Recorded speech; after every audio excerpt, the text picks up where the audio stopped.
ladies. A lot of news coming in. Big one. Some minutes ago, Andy Murray. There's another big withdrawal from the Australian Open. But Cecilia, let's talk about Andy Murray. Was kept secret, actually. I said it yesterday that this guy, there was no way, if you're needing surgery, just about less than 2 weeks to the Australian Open, there's no way you will be at the Australian Open. And look, he put a brave face to it. Even Andy Murray did tell us that he was not going to play at Brisbane. It was the organizers that told us that. And now, everything is out in the open. He just can't be there. Yeah, he won't be there. You know, he said he will be going home shortly, so later today we'll get to see him in England. I mean, he will be on his way home back to England, because when the organizers came out to say that, he says he will not be playing because he has failed to recover from that hip injury. And, you know, we talked about the fact that for him to have said he might just need surgery, it simply means it's a serious thing. But I think it's a good one for Andy Murray, really. I mean, he's been runner-up 5 times at the Australian Open. He hasn't won it yet. He has won 3 Grand Slam, but he hasn't won the Australian Open. But you coming into the Australian Open, not even 50% fit, wouldn't be the best for him. I think it really needs to rest and see how the rest of the year will be for him. If he wants to try and play, I mean, it's going to be hard for him not to have been able to train on Tuesday, you know, while he withdrew from the Brisbane. So that tells you that, hey, something else is coming. He's not played a competitive game since Melbourne. I mean, since Wimbledon. So, I mean, you would expect, these guys are not machines. So we'll see how it goes.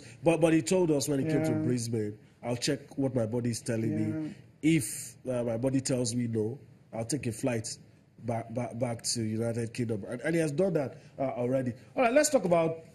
before we talk about the ladies now, let's talk about Novak Djokovic, another huge scare. He's saying, look, well, let me watch the science for a while.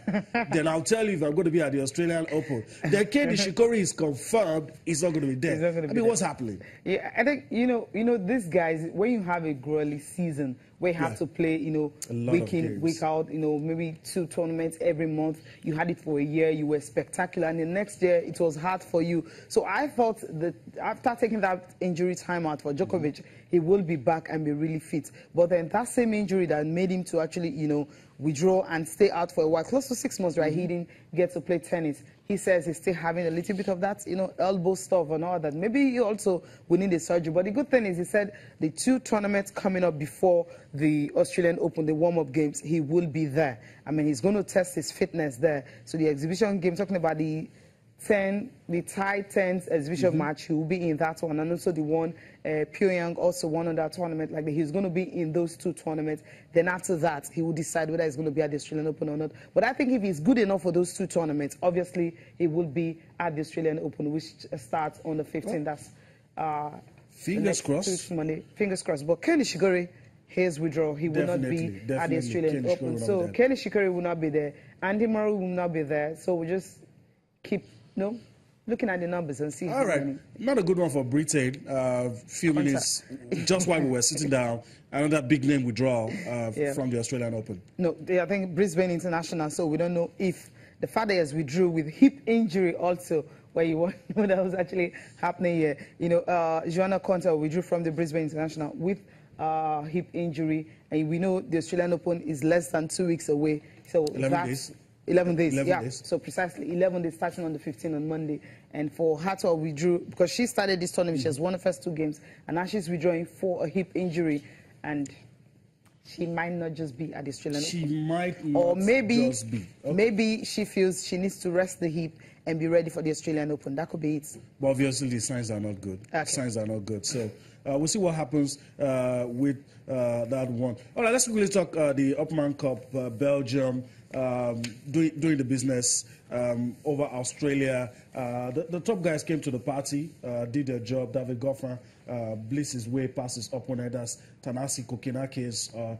As Belgium, they secured a 3-0 victory over their host, Australia, in the Hopman Cup. I mean, straight in the singles, they had it. In the mixed doubles, they also had it. Smooth and plain sailing for the Belgians. And you want to think that they are back where they used to be. I mean, they had two of the best female tennis players, Kim Clijsters and the other lady, Justine and Nadine, at some point. Now they're coming back. David Goffin, surely one of the best right now, should always be in the top 10. And, you know, some ladies as well coming up in the ranks. I think there will be a force to reckon with in all the competitions. Hopman Cup and the others, Davis Cup and the other. We should watch out for Belgium this year. We just have to watch out for them, especially David Goffin. We talked about him, how very, very impressive he was. Well, remember, we just, you know, get to enjoy the highlights from the Hopman Cup between Belgium and Australia. This is Hopman Cup there. Okay, Belgium and Australia. Belgium winning that one by 3-0, winning the singles and, of course, the doubles event. That's why you have that 3-0 scoreline. Yeah, it was a very good scoreline. What a way to you know, advance to the Hopman Cup. A good way to start the year. A good performance, convincing victory for the Belgians in that one. You know, there's a question a lot of people. Let's leave the Hopman Cup and talk about the question a lot of people have been asking. And you know, what's happening to the top guys? Yesterday was Milos Raonic. He wasn't injured actually, but he was knocked out by an 18-year-old, a wild card from Australia. Nobody has heard much about him. And you expect, okay, Milos Raonic to one of the big guys. But what do you know? He gets knocked out from someone who we've not heard anything from. Alex de Minaur is an Australian. He's 18 years. And he's the name on everybody's lip right now. Yeah, he is, definitely. Because when you have an 18-year-old playing against Big 7 Canadian, that's the way he described Milos Raonic anytime he's playing tennis. So I think this tells you that in the ATP Tour this year, where you're having some of the big guys, the injury setting and all that, just have one match somewhere, wild card who got it, is ranked 202 in the world. So it tells you 208. So it shows that, hey, this youngster, it's something. He's just 18 years old and he got a wild card to be at Brisbane. But by the fact that, okay, you know, the country is hosting the tournament, that's the reason he even got a wild card to play. And Milos Raonic, you know, wasn't really, you know, at his best in this particular game. And that's why he had to shake his head and just, you know, walk off the court after losing. Okay, we'll go for a break now. We'll come back. We should be looking at what's happening from the home scene, especially the exploit by Sports Minister Solomon Dalung.